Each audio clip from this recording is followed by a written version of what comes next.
미국의 대통령, 전 세계 대통령이죠. 민주당 카말라 해리스 그리고 공화당의 도널드 트럼프 두 후보 중 한 명이 차기 미국 대통령이 됩니다. 지난주 8월 19일부터 시카고에서 민주당이 전당대회를 개최해서 카말라 해리스 부통령을 민주당 대통령 후보로 공식적으로 지명했습니다. 공화당은 벌써 한 달 전인 지난 7월 15일부터 위스콘신 밀워키에서 개최해서 이미 트럼프가 대통령 후보로서 선거 운동에 열을 올리고 있는 중인데요. 김동석 한인유권자연대 대표께서 직접 다녀오셨다고 합니다. 함께 이야기 나눠보겠습니다. 안녕하세요. 네, 안녕하세요. 네, 우선 대통령 선거 2달 앞두고 있습니다. 먼저 누가 이길 것 같으십니까? 지금은 하나님도 모른다는 얘기가 있죠. 정말 한 달 전 이전에 7월 20일 이전에는 이제 도널드 트럼프가 다시 백악관에 가는구나 라는 거의 정해졌었어요. 지지율 차이가. 그리고 나서 된 게 바이든 대통령이 후보 사퇴하고 부통령이 카말라 해리스가 나오고 순식간에 민주당이 다 카말라 해리스 중심으로 결집이 되고 그리고서 공식적으로 당의 후보를 만들어내는 전당대회가 끝나고 그러니까 한 달 만에 이 지지율이 바뀌어졌어요. 카말라 해리스. 그러니까 이 지지율을 놓고서 누가 되냐라는 대답을 할 때에는 분명히 이거는 좀 거품 효과가 있지만은 이 컨벤션 효과라는데 효과가 있지만은 지금은 한 2~3% 경합주에서 카말라 해리스가 높으니까 카말라 해리스가 되는 거 아니야 이렇게 생각할 수도 있지만은 이게 좀 거품 지지율이기 때문에 지금 선거를 한다 그러면은 공화당 민주당 도널드 트럼프하고서 카말라 해리스 비슷비슷하게 하고 좀 전망하기가 되게 어렵죠. 상황이 지금 그렇습니다. 전당대회 끝나고 해리스 쪽으로 이제 지지율이 7%까지 우세하고 있다 이런 결과도 있던데 대선 직전까지 가장 이 영향을 미칠 만한 변수들이 지금은 좀 어떤 게 있을까요? 원래 민주당 대통령 후보가 조 바이든 대통령이었어요. 또 하시겠다 그래가지고 그러다가 갑자기 바뀌고 이제 한 달 지났습니다. 이건 무슨 얘기냐면은 한 1년 반 이상 해오던 일을 카말라 해리스는 한 달 만에 해서 후보가 됐어요.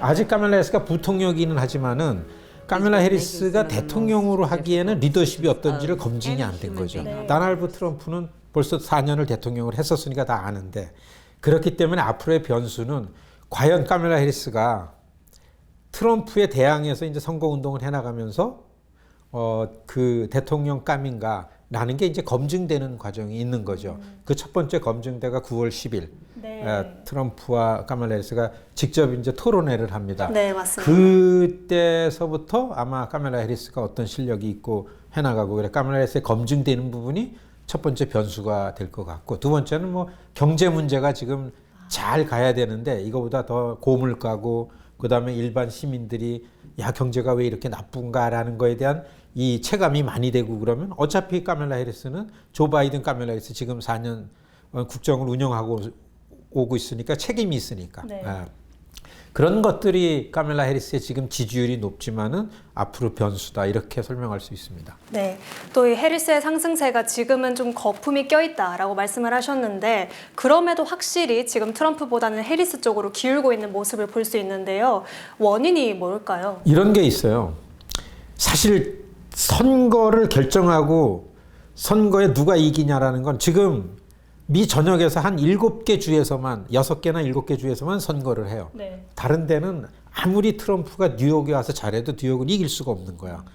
아무리 텍사스 가서 카말라 해리스가 많이 민주당이 해도 거기는 도널드 트럼프가 이기는 지역이잖아요. 그러니까 요 선거 때 한 번은 여기가 있고요. 이걸 경합주라 그러죠. 배틀그라운드. 이 경합주에 그 경합주 안에서도 트럼프의 지지층들은 이미 정해져 있어요. 마찬가지로 이 카말라 해리스를 지지층은 정해져 있는데 이건 좀 거품으로 정해져 있는 게 이만큼 있는 거죠. 그러니까 요 경합주의 요 지지층들은 이미 고정돼 있는데 매 선거 때마다 경합주 내에 부동층이 있어요.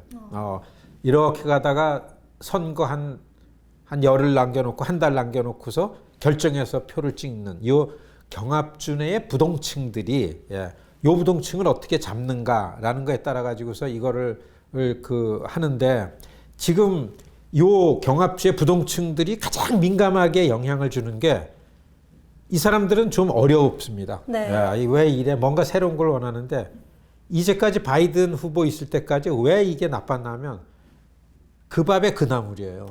그렇죠. 트럼프 그것도 알만큼 다 알아. 네. 바이든 뭐 더 잘 알죠. 네네. 그러니까 뭔가 새 대통령 좀 좋아질 그 새 리더십을 기다리는데 카멜라 해리스가 딱 등장한 거예요. 그러니까 호기심에 관심이 높아지고 예, 그래서 막 박수 보내고 이게 카멜라 해리스의 지지율의 효과죠. 네. 예, 이걸 갖다가 되게 쉽게 하면 컨벤션 효과라 그러고 하나 이벤트가 있고 막 이렇게 집중되는 것이면 그 대신에 이제 도널드 트럼프는 뉴 페이스가 오니까 TKC도 그렇잖아요. 카멜라 해리스에 막 보도를 하게 되잖아요. 그렇죠. 미국의 전국에 있는 매체들이 카멜라 해리스 이렇게 되니까 2016년 이래로 선거하면 트럼프가 이상한 일도 막 하고 뭐 이상했잖아요. 그렇게 오면서 이 모든 매체 헤드라인을 쥐고 왔는데 후보가 교체되고 나서 그걸 뺏긴 거예요. 완전히. 그렇죠. 예. 그래서 지금은 트럼프는 어떻게 해서든지 매체 헤드라인에서 사라진 자기의 존재감을 빨리 별수를 다 써서라도 어떤 거짓말을 하든 어떤 허풍을 떨든 해가지고 빨리 올라갑니다. 이 트럼프의 특징이죠. 아무 얘기나 막 하고 이상한 얘기하면 사람들이 저거 뭐야? 그러면 이제 뉴스가 막 할 때 네. 그렇게 가지고 이니셔티브를 잡는 거죠. 예, 그런 걸 잡아야 되는데 지금으로서는 카멜라 해리스의 강점은 뉴 페이스이기 때문에 그렇다. 네. 예, 새로운 후보가 왔다. 그래서 카멜라 해리스가 그렇기 때문에 난 새로운 페이스다. 그래서 앞으로 4년 동안 미국을 내가 이런 걸 갖고 가겠다라는 걸 제대로 내놓는 게 중요한 네. 거죠. 카멜라 해리스의 지금으로서의 지지율 높은 경쟁력은 네. 뉴 페이스라는 데 있다고 설명할 수 있죠. 네, 알겠습니다. 또 얼마 전 이제 시카고에서 열렸던 민주당 전당대회에 직접 방문하셨다고 들었는데요. 보니까 뭐 정치인부터 연예인까지 총 출동을 해서 굉장히 화려하게 또 진행이 됐는데 정확하게 이 전당대회가 어떤 행사죠? 전당대회는 그 당에서 요번 선거 대통령 후보를 누구를 결정하는 겁니다. 지난 1월서부터 예비 경선을 쭉 했잖아요. 예, TKC도 뉴스를 계속 내보냈는데 예비 경선을 다 하면서 이미 그 예비 선거 속에서 그 당의 대통령 후보를 뽑을 대의원이 결정되는 거예요. 대의원. 그 대의원이 뽑혀졌습니다. 그 대의원들하고 그 다음에 당연직 대의원이 있어요. 연방 의원들은 당연직 대의원입니다. 그리고 당 간부들. 이게 모여가지고 공식적으로 우리는 이번에 이 팀을 대통령, 부통령 이거를 그 후보로 내놓는다라는 걸 하는 게 전당대회인데 처음에 전당대회는 사실 그렇게만 4년에 한 번씩 전국에 있는 당의 중요한 사람들이 왔는데 재밌게도 해줘야 될 거 아니에요. 그러니까 뭐 진짜 노는 게 많아요. 노는 게 많고 이게 다 이제 전당대회 준비위원회에서 당에서 이제 돈을 모아가지고 해서 그래서 참 재밌는데 제가 2000년서부터 다니니까 지금 전당대 시카고 전당대 7번째인가 그렇습니다. 어떠셨나요? 좀 요번 전당대회는 굉장히 좀 짜임새 있고 어떻게 한 달 만에 이렇게 했을까라는 이런 생각이 들 정도로 그게 목표였었어요. 조 바이든 대통령이 갑자기 후보 사퇴를 했는데 자진 사퇴라고 하지만은 자진이 아니었잖아요. 너 그렇게 가지고 어떻게 하냐 건강이 그래가지고 기억상실증 아니냐 너 금방 주저앉을 것 같다면 이런 여론이 너무 많으니까 할 수 없이 나 안 하고 카멜라 해리스가 내 대신 해라 이랬거든요. 그러니까 속으로 단 서운하고 화도 나고 그런 거예요. 그런데 첫날 바이든이 딱 와가지고서 진짜 나 속상하지 않다. 카멜라 해리스가 대통령감이 있고 충분히 할 수 있다. 이런 스피치를 하잖아요. 그러니까 이번 전당대회는 바이든을 달래는 일. 그게 다시 말해서 뭐냐면 민주당을 결속시키는 일입니다.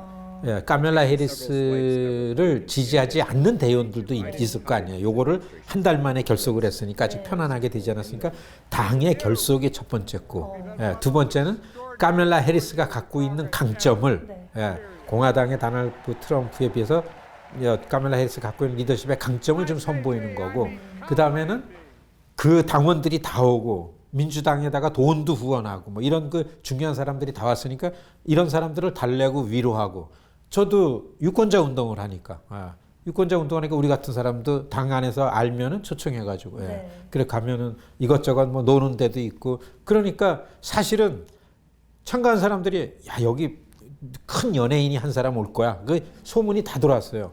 비욘세가 와가지고서 적어도 20분 공연한다라는 게 그래서 당원들 여기도요 정치보다 연예인 인기가 훨씬 높잖아.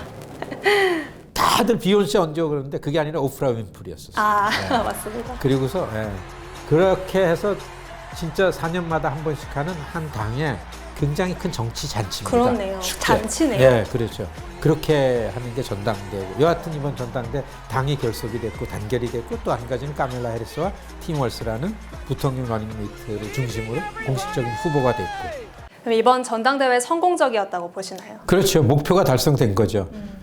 카멜라 해리스와 팀 월스를 대통령, 부통령 후보로 공식화하고 그리고 최선을 다해서 당에 이견이 없도록 결속을 하고 앞으로 2달 이상 11월 5일까지 우리 당은 일치 단결해서 카멜라 해리스와 팀 월스를 백악관으로 보내야 된다라는 내용의 단결을 했으니까 일단 성공적이다 이렇게 볼 수 있습니다. 네, 이번 민주당 전당대회도 그렇고 저번 공화당 전당대회 둘 다 이제 방문을 하신 거죠? 네, 지난 그 7월 13일서부터 그 위스콘신 밀워키 시카고에서 1시간 반 거리예요. 그때도 시카고도 갔었고 이번에 가서도 밀워키도 가고 그러는데 왜냐하면은 그 위스콘신이 너무 중요해요. 경합주. 어떤 점에서 중요하죠? 왜냐하면은 이게 2016년에는 트럼프가 아슬아슬하게 이겨가지고 대통령이 된 거고. 위스콘신에서. 그렇죠. 그다음에 2020년에는 바이든이 아슬아슬하게 이겨서 된 거고. 그게 똑같은 게 펜실베니아가 그래요. 미시간이 그렇고. 그러니까 펜실베니아, 미시간, 위스콘신 이 세 개가 너무 중요하죠. 서로 양쪽에. 그러니까 그냥 그 위스콘신, 밀워키 떠날 수 없고 그 다음에 시카고라는 곳은 민주당에게는 굉장히 중요한 어떤 곳인가요? 오바마를 시카고는? 만들어낸 데고. 그리고 민주당 그 시카고라는 지역은 이 중서부의 거기가 산업지대 중심이었어요. 자동차 공업, 탄광 뭐 이런 그 2차 산업의 모든 중심이 미시간호 주변으로 있었잖아요. 거기에 중심 도시가 시카고인데 이제까지 민주당의 전통적으로 민주당은 노조의 당이잖아요. 노동자들이 백인 노동자들이 다 민주당을 지지했다가 정치를 잘못하니까 화가 나 있고 너무 어려우니까 그러니까 트럼프라는 갑자기 이상한 사람이 2016년에 나타나니까 트럼프가 나와가지고 난 공화당도 아니야. 나는 니네 편이야. 그러니까 이 노동자들이 다 트럼프한테 붙은 겁니다. 그러니까 민주당은 다시 시카고를 정점으로 이 중서부 러스트벨트의 백인 노동자들 이전에 너의 아버지 할아버지는 다 우리를 지지했으니까 우리가 이런 이슈가 있고 이렇게 할 거다 그러면서 다시 지지 세력으로 만들어내는 이런 과제가 있어요. 그런 모든 거의 중심이 시카고입니다. 정치, 그런 의미가 그렇죠. 그런 모토를 가지고서도 나오고 그리고 전통적으로 미국 정치 역사에서 뭔가 변화의 변곡점을 만드는 데는 시카고였었습니다. 그래서 이번에도 흑인 대통령이 나왔었잖아요. 그래서 이번에도 시카고에서 시카고 시장이 그런 걸 자임해가지고 하고. 그래서 공화당과 민주당을 거의 비슷한 지역에서 했는데 이런 차이는 있어요. 민주당은 가면은 좀 편해요. 제가 우리 시청자 여러분들 이 한 당에 치우친 말씀을 드려서 좀 이상한데 왜냐하면 민주당은 다 블랙, 다 여성, 다 마이너리티, 그리고 다 와이, 다 섞여 있어요. 알록달록, 달록알록 이래요. 그래야 우린 좋아요, 어디 가면. 공화당은 블랙이 없어요. 전당대회가 또 그렇게 다르게. 그렇죠. 제가 한 달 전에 거기 갔어요. 거기 가면은 뻘쭘해서 나와야 돼요. 왜냐면 나 혼자니까 그런 게 있잖아요. 나가라 그런 건 아닌데 아직까지 이 당의 특성이 가면 그래요. 그래서 저는 항상 4년마다 한 번씩 양당의 전당대회를 한 달 차이로 하거든요. 갔다 오면은 그런 이 분위기를 많이 경험하고 아직까지 공화당은 전통적인 백인들이 만들어온 이 나라에 우리가 만들어온 이 나라의 가치를 유지하려면 역시 이 나라를 만든 사람들이 주도를 해야 된다라는 생각이 있어서 그런지 여성도 별로 없어요. 이 메인 스티지에 스피커 보면은 거의 블랙 여성 뭐 다 섞여 있는데 공화당은 별로 그렇게 안 하니까 우리가처럼 이 마이너리티 이민자들 권익을 위해서 활동하는 사람한테는 민주당 컨벤션이 많이 편했다. 그런 보고를 드립니다. 네. 또 민주당 전당대회랑 공화당 전당대회가 보니까 또 이 당의 결속력 측면에서도 민주당 전당대회는 뭐 오프라 윈프리, 오바마, 미셸 오바마 굉장히 다 같이 와서 이렇게 응원을 해주는 분위기였고 공화당 전당대회는 좀 어땠나요? 왜요? 공화당에도 아주 유명한 연예인들도 오고 그랬죠. 또 결집을 했나요? 이런 이해가 필요합니다. 이 트럼프는 정치인이 아니에요. 정치권이 하도 못하니까 이 정치권 밖에 있던 사람이 내가 한번 해보겠다 나온 거에 그런 생각을 하는 사람들이 트럼프 쫙 몰린 거예요. 그러니까 기존에 공화당 전당대회 가면 그래도 공화당도 잔치를 크게 하고 재미있게 잘하는데 트럼프가 들어와 가지고서는 좀 이상해요. 그러니까 저는 지난 미러키 전당대회 가서 트럼프를 이렇게 찬조 연설하는 사람이 그 격투기 선수들이 나와가지고 막 이런 게 낯설었었어요. 저는 아직까지 정치는 그래도 지적 능력도 있고 리더십도 있고 많은 대중들보다는 그래도 이 나라가 이 공동체가 이 집단이 올바로 가게 하려면 지금 어떻게 해야 된다라는 이런 입장을 가지고 지지를 받아서 대통령이 되고 이게 리더십인 줄 아는데 이제는 진짜 완벽하게 파퓰리즘에 빠져가지고 그냥 나같이 비슷하게 놀 수 있는 사람 오면 그리고 그 공화당 전당대회는 공화당 한 달 전에 했던 전당대회 3일 전에 펜실베니아에서 필라델피아에서 트럼프가 총 맞았어요. 네. 총 맞고 여기는 아직 상처에다 반창고 붙이고 나왔어 트럼프가. 그러니까 공화당에 모인 사람들은 우리의 지도자는 하늘에서 보낸 사람이야 이런 분위기였어요. 그러니까 이제는 우리가 이겼다 이 정도 되면은 지지율이 올라가고 그랬지. 그리고 전당대회 끝나고서는 이제 2달 열흘 이상 이기는 걸로 다 갈라 그랬는데 그거 끝나자마자 3일 만에 바이든 대통령이 나 안 해 까멜라 해라 그래가지고 이게 역전이 된 겁니다. 그러니까 이 다이나믹하게 공화당 전당대회 끝나가지고 그래서 공화당 전당대회를 하면은 전당대회에 주목을 했기 때문에 지지율이 올라가요. 네. 그러니까 바이든이 후보 사퇴하기 때문에 공화당은 전당대회를 그렇게 총 맞고 막 이런 연출을 했지만서도 전당대회 효과를 못 얻은 거죠. 네. 그런 차이가 있었다. 네, 이번 대선 확실히 굉장히 흥미로운 것 같은데요. 또 뉴저지 연방 상원의원이 될 이제 앤디 김 후보가 무려 민주당 전당대회 프라임 타임에서 연설을 했습니다. 이게 어떤 의미죠?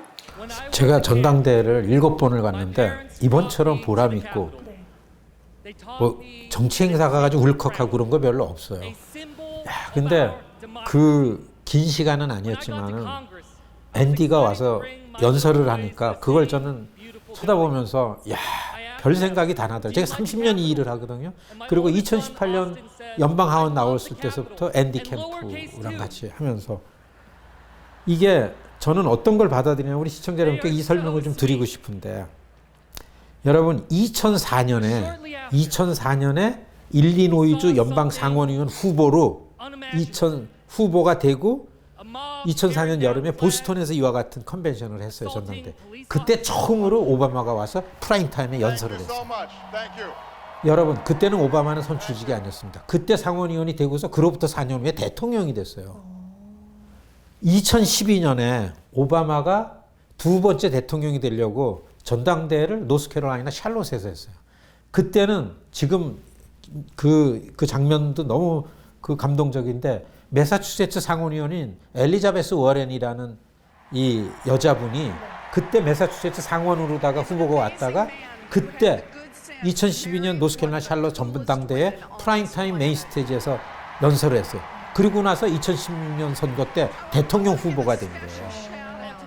저는 이번에 2024년 시카고 전당대회에 그 메인 스테이지 프라임타임에 와서 연설을 하는 앤디를 보고 제가 유권자 등록 많이 합시다. 이 TKC에 와서도 막 정치 참여합시다. 이게 30년인데 누가 알아요? 한이 코리안 아메리칸이 대통령이 될지요. 이런 얘기를 그냥 너무 버릇처럼 했거든요.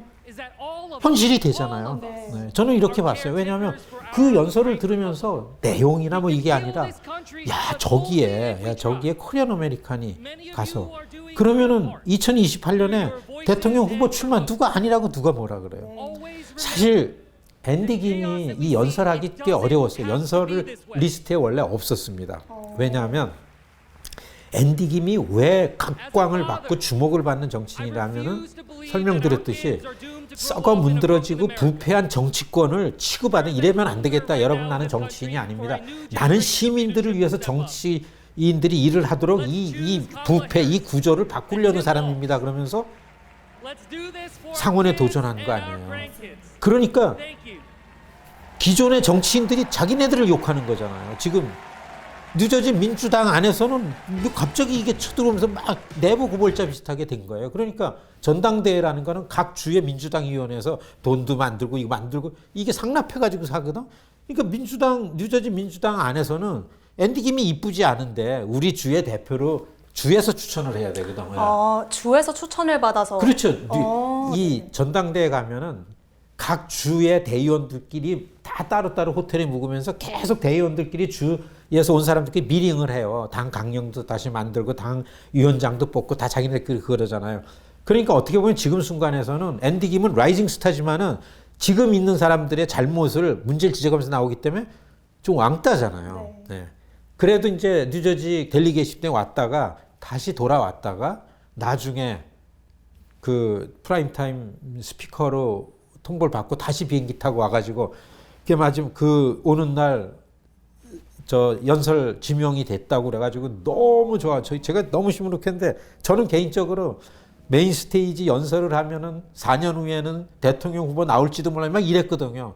메인 스테이지 연설을 해야 이게 헛말이 안 되는데 저한테는 앤디 김의 연설이 이런 거였었고 그리고 저만큼 저는 30년 일을 했어요. 그리고 저는 그 스피커가 뭔지를 알아요. 얼마나 어려운지 그게.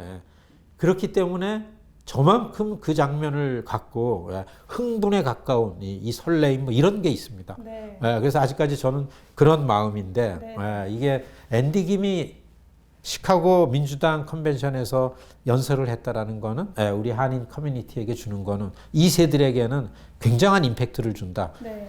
이 자리를 빌려서 우리 시청자 여러분께 그 말씀을 좀 드립니다. 정말 2004년 때 흑인으로서 오바마가 첫 연설을 한 뒤에 4년 후에 대통령이 됐죠. 네, 그렇죠. 그리고 엘리자베스 후보도 그렇습니다. 예. 어쩌면 같은 이제 앤디 김 또한 그렇게 같은 길을 밟을 수도 있는 다 가능성이 개혁을 열리는. 들고 나왔어요. 네. 다 새로운 거, 다 고쳐야 된다. 그래야 인기 있고. 그래서 이게 라이징 스타입니다, 지금.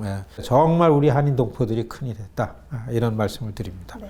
이 대선 결과를 떠나서 이번 민주당 전당대회 자체가 그곳에서 한인인 앤디 김 의원이 연설을 할 수 있었다라는 게 굉장히 의미가 있는 것 같습니다. 네, 끝으로 우리 한인들도 투표를 위해서 이 선거를 주의 깊게 보고 있을 텐데요. 이 투표를 위해 어떤 좀 중요한 기준을 갖고 선거를 보면 좋을지 한 말씀 부탁드립니다. 우선 한 가지 더는 컨벤션에서 달라진 거는 네. 저는 한 각 지역에 민주당 대의원으로 온 분들 중에서 한 18명이 모였던 거예요. 왜 모였나 하면 제가 한 10년 워싱턴에서 각 지역에 있는 한인들 모시고서 컨퍼런스를 하거든요. 제발 지역에 가면은 정치 참여하면서 4년마다 한 번씩 오는 컨벤션에 그 지역 대표로 오면 좋겠다. 15명, 16명 왔어요. 그래가지고 연락해서 우리 따로 모였던 겁니다. 야, 이게 가랑비에 옷 젖는다고 안 듣는 것 같지만 정치 참여해야 된다. 우리 이세를 위해서 한다고 하지만 이게 돼가지고 공화당에서도 몇 분이 제가 만났는데 민주당에서도 그래서 그 롤콜 할 때 각 스테이트마다 그 스크린으로 비춰주잖아요. 카메라로. 거기에 아는 사람들 얼굴이 막 나오는 거야. 환호하고. 이게 크게 달라진 겁니다. 이게요. 여러분, 우리가 주인이다. 네. 그리고 이제는 주류 비주류 없이 열심히 참가하면 그게 주류다. 그래서 이런 것도 아울러서 말씀을 드리고 여하튼 우리는 소수고 이민자고 우선 살아나는 게 제일 중요하니까 인종 문제가 있으면 안 됩니다. 인종 차별을 하지 않겠다라고 하는 데에 찍어야 됩니다. 네. 그게 가장 중요하고 이민 정책과 인종 문제 이런 거에 기준을 가지고서 저는 이번 대통령 선거에 그 선택을 하시라 이런 도움의 말씀을 드립니다. 네, 알겠습니다. 오늘 감사합니다. 네, 고맙습니다. 네, 오늘 한인유권자연대 김동석 대표님 모시고 미 대선의 향방 그리고 민주당 전당대회와 그곳에서 연설을 한 한인 앤디 김 후보에 대해서도 이야기 나눠봤습니다. 앞으로도 TKC 방송과 함께 저희 대선 소식들 많은 관심 부탁드립니다. 오늘 시청해주신 여러분 고맙습니다.